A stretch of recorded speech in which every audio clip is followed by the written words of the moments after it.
famous not for the beauty of its waters, but for its raging smell and disturbing pollution. I'm here with Magdalena Jovanovich today. She's our faithful youth researcher.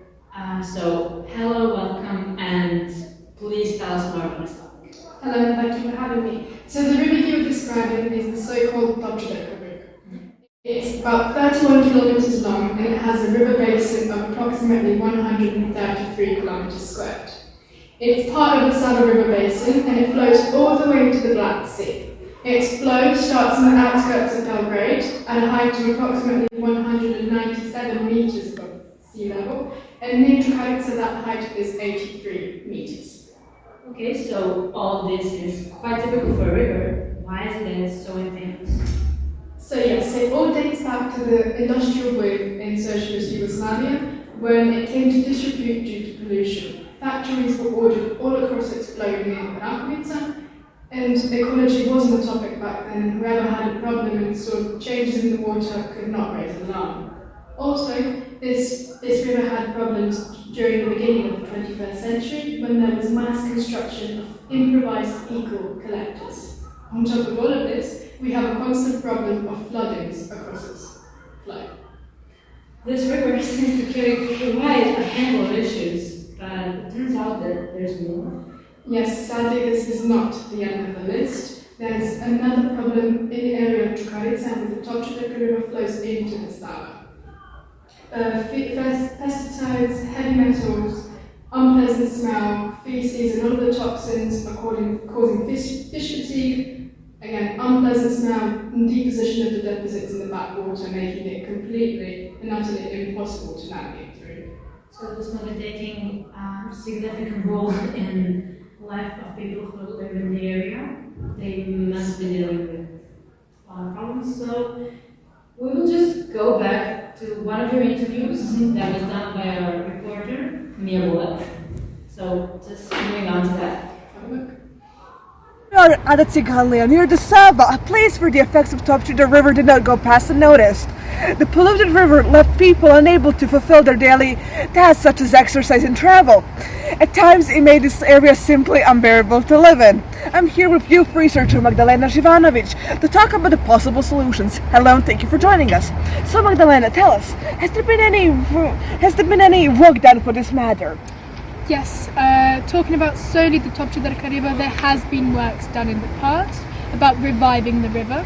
So during 2014 and 2016, the works were done by the Belgrade Institute for Forestry alongside the University Futura. That was all okay, but in order to completely fix the problem, we need to dive deeper and find the root cause. What are you implying exactly? Belgrade being the only capital in Europe with no infrastructure, no facilities for the cleansing and the purification of commune wastewaters. Bear in mind, Belgrade has approximately 1,700,000 inhabitants, and all of our wastewater simply go into here in our rivers. That is shocking to hear. What about the government's strategy for water management in 2034? Exactly, so yes, there is a little bit of light at the end of the tunnel. So the government is planning on fixing these problems by building 5 facilities for the purification and cleansing of our commune wastewaters across Belgrade. Will this cover the issue with Dobrudeka?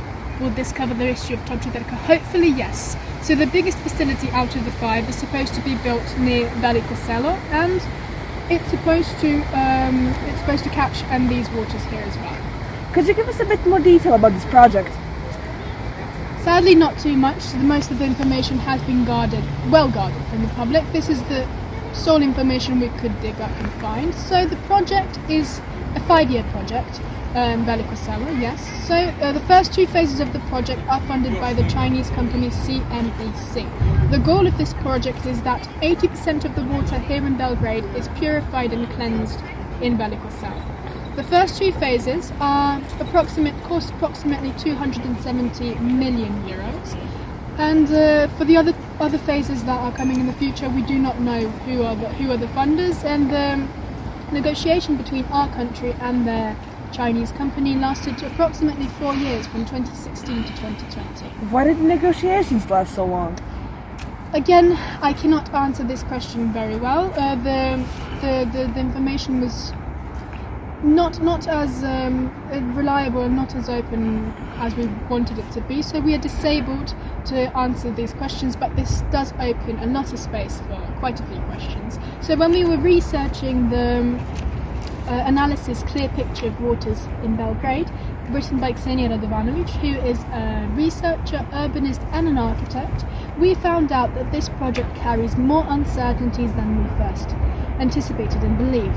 In her opinion, not granting the interested public information and therefore deliberately excluding them from the conversation and discussion about the construction, environmental and economical aspects of this project leads us only to question the reliability and validity of this project. It all comes down to this objective. Is this going to be done for the public and our good being, or is it going to be done for the good being of the government? Well, thank you for speaking with us and about spreading awareness with the subject. Now back to the studio for more. So there we are, a lot of questions being left unanswered. Ms. Jovanovic, is there anything you would like to further point out? As I've already mentioned in the video, the public and the lack of information, it just makes us simply question the validity of this project. Our concerns are mainly about the environmental aspects of the plan, as well as the phenomenon we call tsunami seismic. Okay, so what is this phenomenon? It's a method used by companies in order to evade the environment assessment by cutting a project into smaller phases, and this is what we fear is happening here as well. There has also been no certainty on how the facility will be dealing with the sludge and the residue masses of the process of purification. This will not only influence the surrounding environment, but also the very sensitive area of the Black Sea. Overall, we are left with little knowledge about the initial plan, the construction, and all of the future effects of this facility in Bălăcăsău. Okay, so understood. One final question would be, how the works in Bălăcăsău started?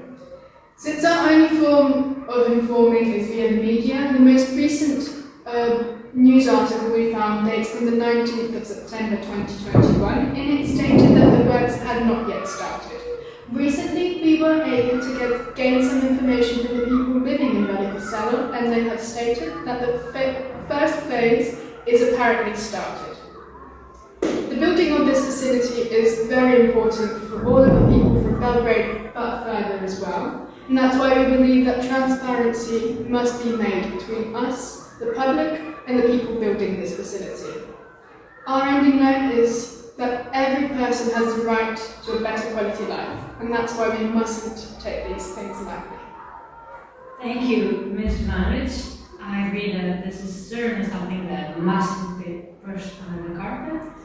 So thank you once again for being here today, for speaking to us in hopes of spreading awareness so that we can find a permanent and sustainable solution for Belgrade and its waters. To all viewers and supporters, stay aware and stay informed. Until today, continuous news. Thank you and goodbye for now.